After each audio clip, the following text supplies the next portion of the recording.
Мен yana Sabit әпәндіні аяп, бүгінче мүшегічі болсын деп xoşlaştım. Bizning uydagilarning qaytib keldigan vaqtiga bir necha kunlik qolgan edi.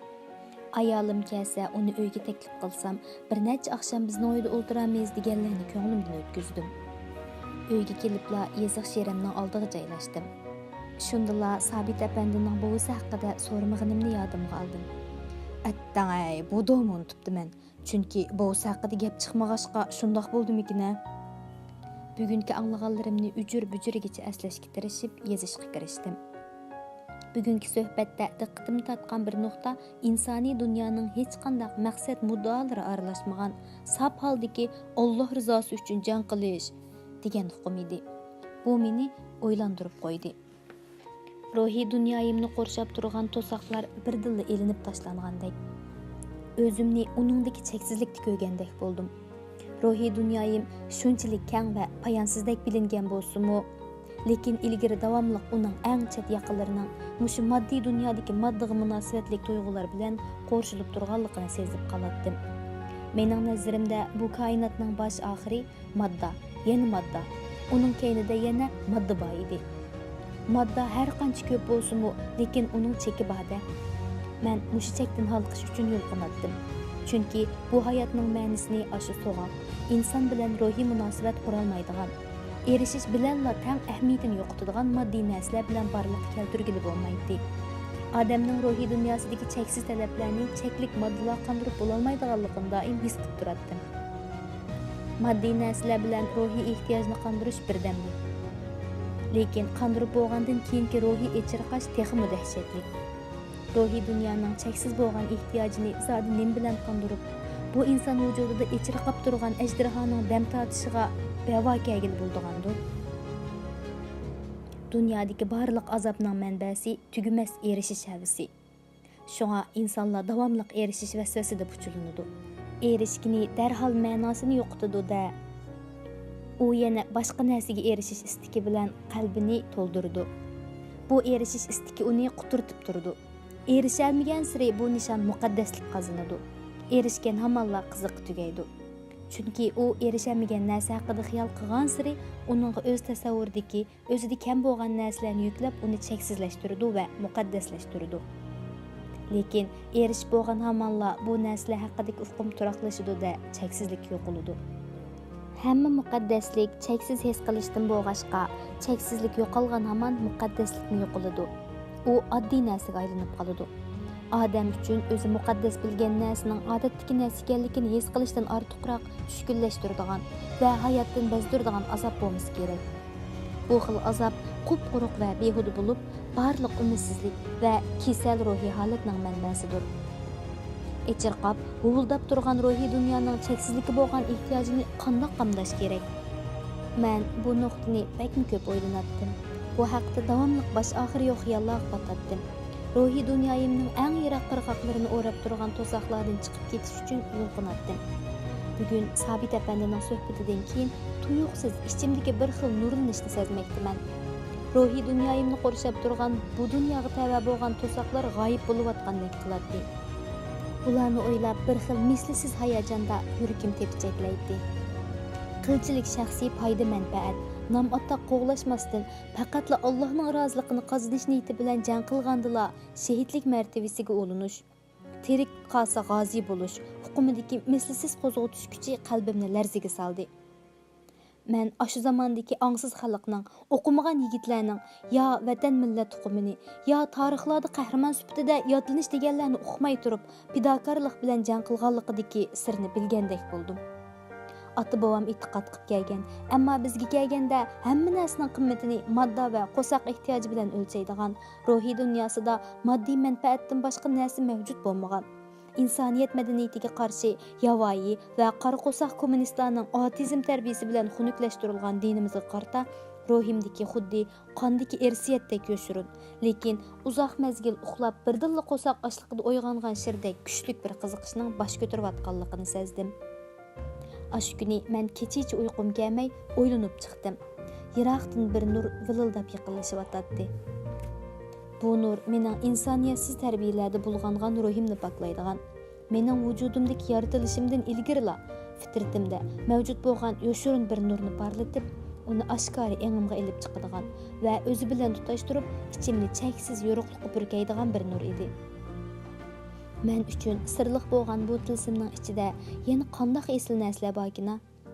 Keyingi suhbatda hikoyaning boshlanishidan burun bular haqida so'rab, texmi aniqroq tushunchaga ega bo'lishni ko'nglimga bukdim.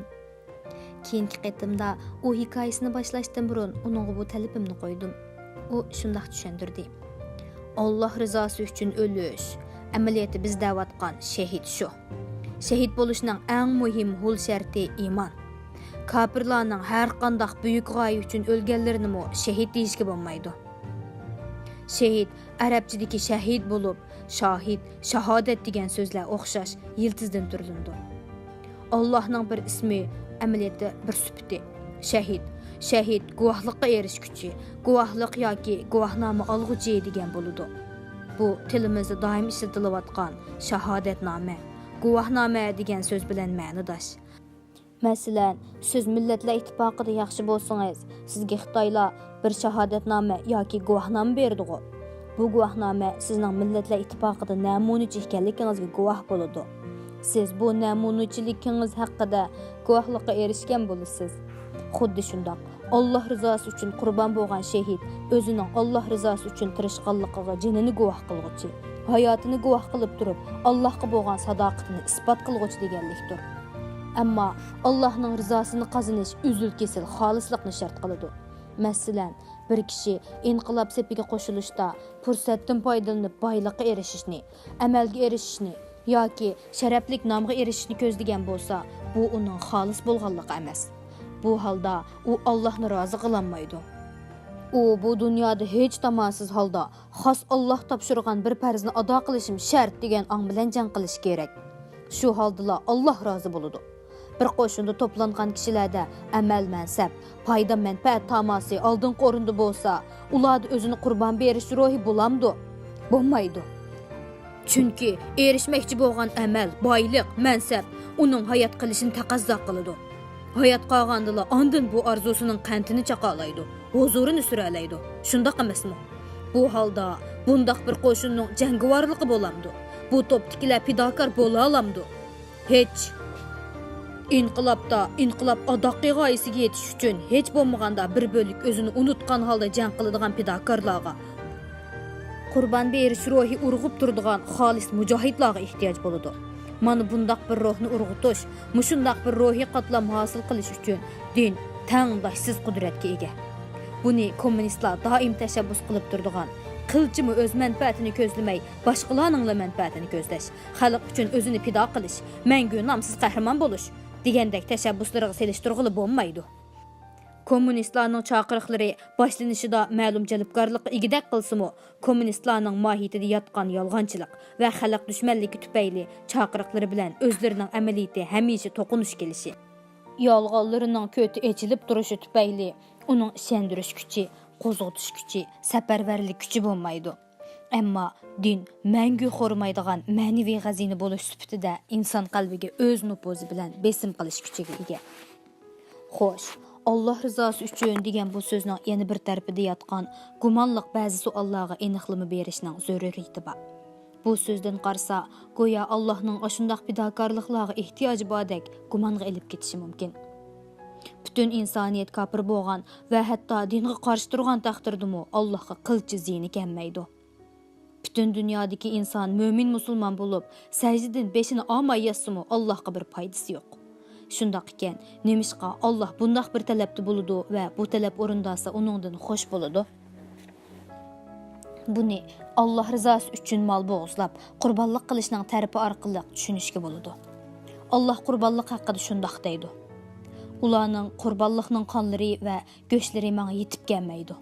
Menga yetib keladiğini sizlarning taqvodorliginglardir. Demak, Allohni rozi qilish uchun qurbonlik qilamiz. Allah buyurganlik uchun bu buyruqni o'rindasak, Alloh bizdan rozi bo'ladi. Ammo buningda xolislik masalasi mavjud. Boykan, sehikan desin deb qo'y so'ygan bo'lsak, riyokorlik aralashib qolgan bo'lsa, buning savobi tugaydi. Alloh qurbonligimizdan rozi bo'ladi. Ya'ni bandam men deganni qildi deb xush bo'ladi. Ammo uning go'shini o'zimiz yeymiz. Bu dunyodagi moddiy foydasi o'zimizga bo'ladi. U dunyoda jannat qozonishimizga vasila bo'ladiganligi yana boshqa gap. Xuddi shundoq Alloh bizga jihodni farz qildimi? Uni xos Allohning roziligini ko'zlab qilsak, Alloh rizosini qozonib, shu dunyoda jannatga shahodat olamiz. Bu dunyodagi moddiy foydasi mustaqillik, ozodlik, ya'ni o'zimizga bo'ladi. Bizning taqvo bo'lishimiz yoki fosiq bo'lishimizdan Allohga hech qanday foyda ziyni yo'q ekan. Nima uchun Alloh bunday talabda bo'ladi? Alloh bizni bu dunyoda imtihon qilish uchun yaratdi. Normalda bu dunyoni imtihon dunyosi deyishimizning sababi shu. Bu imtihon dunyosi bo'lgani uchun Alloh bizni mushkul imtihon savollari orqali sinaydi. Tabiiyki, Alloh Rahmanur Rahim bo'lish sifati bilan bizning do'zaxga kirishimizni xohlamag'achqa, imtihondan o'tib, jannatni qozonishimizni orzu qiladi. Shunga Alloh topshirgan vazifalarni o'rinlagan chig'imizda Alloh bizdan rozi bo'ladi. Allohning bir ismi shahid deyildi. Yuqorqi mazmunlar bo'yicha shahid guvohlik oluvchi, guvohlikqa erishguchi bo'lganda Allohga bu sifat qandoq to'g'ri keladi? Alloh koinotni o'rnaksiz yaratdi, shundaqmi? Yoz oqshomlari osmonga qarab, xamallikda yotganmidingiz? O'gizda yetib boqqanmi? Mana shu chaqda cheksiz osmonga qarab nimalarni xiyol qilardingiz? Ashu pilildab orolli ko'rinib turgan yulduzlarning yer sharidek necha hassa keladigan cho'nglikdagi jism ekanligini. Bundaq yulduzlardan trilyonlarchasi bo'lishini, har birining oraliqlarini o'lchash uchun bizning eng yo'g'on uzunlik birligimiz bo'lgan kilometr bakmu yetishsiz qilib, yo'riqliq yili deydigan bir o'lchamni topganligini, mush o'lcham bo'yicha yulduzlarning oraliqini hisoblab yozsa, o'qug'isiz cho'ng son chiqishi.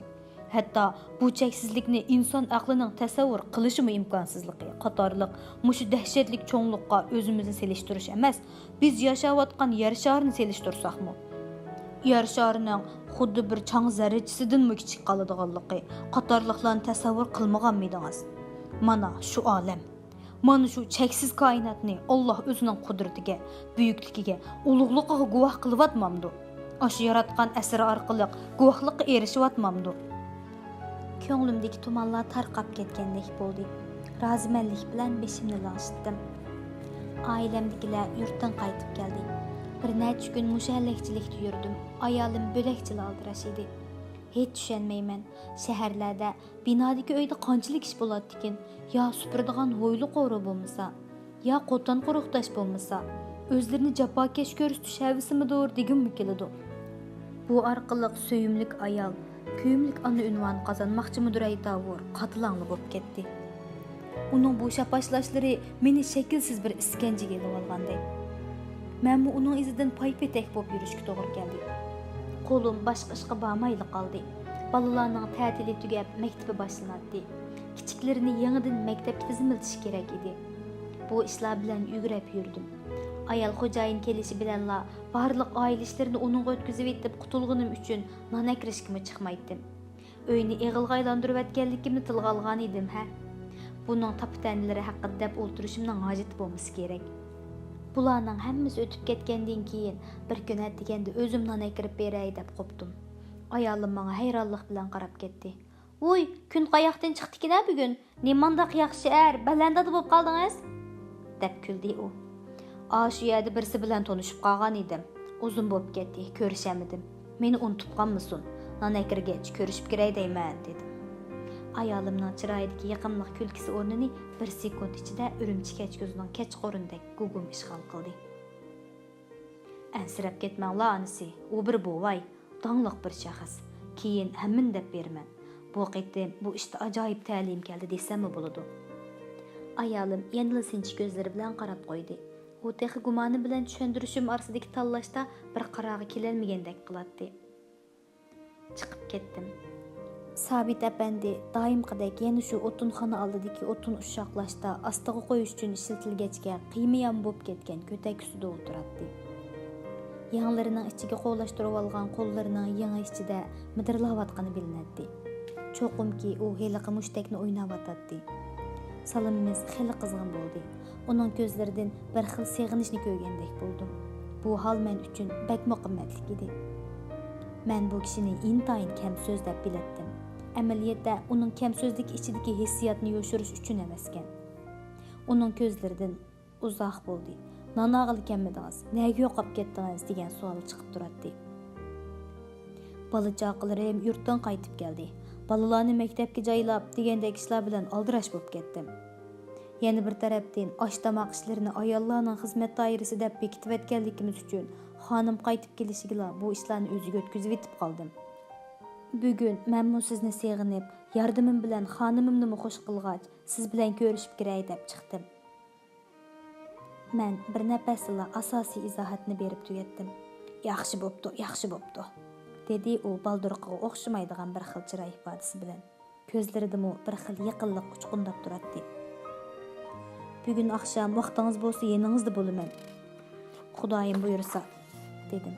Uningga moslashayotgandek qilib. Inshaalloh, dedi u suhbatimizni seg'inib qolgandek. Akşamı ishdan kelib, tamoqcha ayolimga bo'lgan ishlarni so'zlab berdim. Tabiiyki, u xeli o'qigan xotin bo'lg'ashqa Sabit apandi deganning kimligini bilmay qolmaydi. U hayron bo'lgandek qilib. Sabit apandining g'alati mijozi haqida ko'p anglab ketgan to'q. Ikkinglarning mijozinglar o'xshash ta'tir bo'lgandan toza tepsizlar-da, dedi u tishimga tegish uchun. Sabit apandining mijozi qaltis badan odamkan deyman. Ko'chidagi gaplarni qo'yinglar. Xitoy degan bir gapni talishib, barmoqdan ayrilgan Sabit apandi shudu?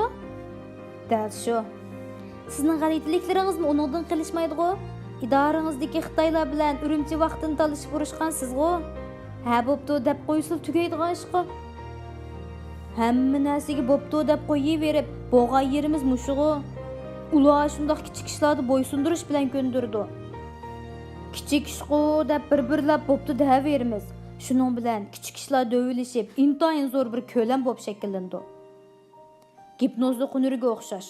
Gipnozli qilg'uchi boshqalarning engini qandoq kontrol qiladi bilamsan? Boshda anglag'uchi yo'q demaydigan intayin ushoq ishlar buyurdi. Masalan, olqiningizni chiqaring, ikki qo'lingizni bir-biriga parallel tuting, asta-asta yaqinlashtiring. Qo'lingizni bir-biriga tekkizing. Ondan ikki olqiningizni bir-biridan yiroqlashtiring. Mana shundoq ushoq harakatlarga buyurdi. Gipnoz obyekti bu uchun bu ishlar intayin oson. Uning nazarida bu buyruqlarga bo'ysunish hech nimaga hisob emas. Lekin amaliyotda gipnozni qiluvchi ashundoq nurg'un talablarni o'rnatib, obyektni hamma narsaga ma'qul deydigan qilib ko'ndirdi. Gipnozlik qilinguchi bo'lsa, ashundoq ushoq buyruqlarga bo'ysunib, amaliyotda o'zining ong tarafdan bir-birlab kontrol qilinayotganini to'ymay qoladi. Viyay, so'zlaringizmi boshqacha? Sabit apandi sizni sehrlayolmagandi-a? Sabit apandi haqida suhbatdoshlarini sehrlab, o'ziga bog'lab olamish deydigan gaplar bordi. Shundaymi? Qarasam burunqidimi mamadonlashib ketibsiz. Aslida-mu gap tapagil olmaydi sizga. Endi chepib yetishga olmas bo'lib qolgandek qilsiz. Dedi u yon berib. Uning ko'nglini yo'riq qilib etgandan keyin, tamoqdan keyinlar Sabit apandining yeniga oldirdim.